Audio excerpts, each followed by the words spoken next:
Mondragon Unibertsitatea eta laboralkuntza ibilbide luzea daramagu jadanik elkarlanean, izan ere, orain dela 2 urte hitzarmen bat sinatu genuen klase hori sendatzeko eta orain ikasgelak zabaldu ditugu fizikoki unibertsitatean, bata Arrasaten eta bestea Bilbon, eta ikasgela horietan zenbait ikaslek gurekin lan egiteko aukera izango dute, guk aurkeztutako proiektuetan eta erronketan.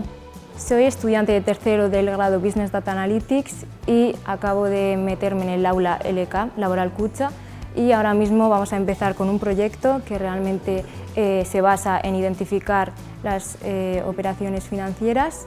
En este proyecto los dos objetivos que se han planteado son los siguientes: aumentar la venta de préstamo al consumo y también intentar que los clientes se fidelicen y para así aumentar su buena experiencia con Laboral Kutxa. Graduko 3. mailan eman ziren aukerie lan ikaste partekatzi Laboral Kutxa lan egiteko.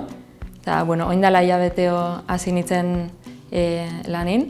Eta momentu honetan 3 pertsona gaude bertan lan egiten bakoitzak bere proiektu desberdin baten. Eta ni nire kasun Delta izeneko proiektu baten nahi naiz laguntzen.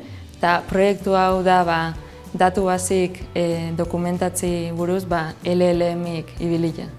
Que hayan habilitado diferentes aulas de Laboral Kutxa para desarrollar diferentes proyectos es una gran oportunidad para todos aquellos estudiantes que quieran formar parte de estos proyectos, y al final como estudiante puedo decir que nos aporta toda la experiencia que necesitamos, ya que nos ayuda a participar en un proyecto de la vida real.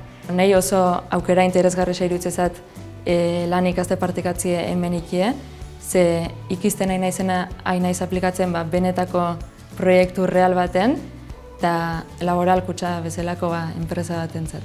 Eta hori oso aberasgarria iruditzen zait.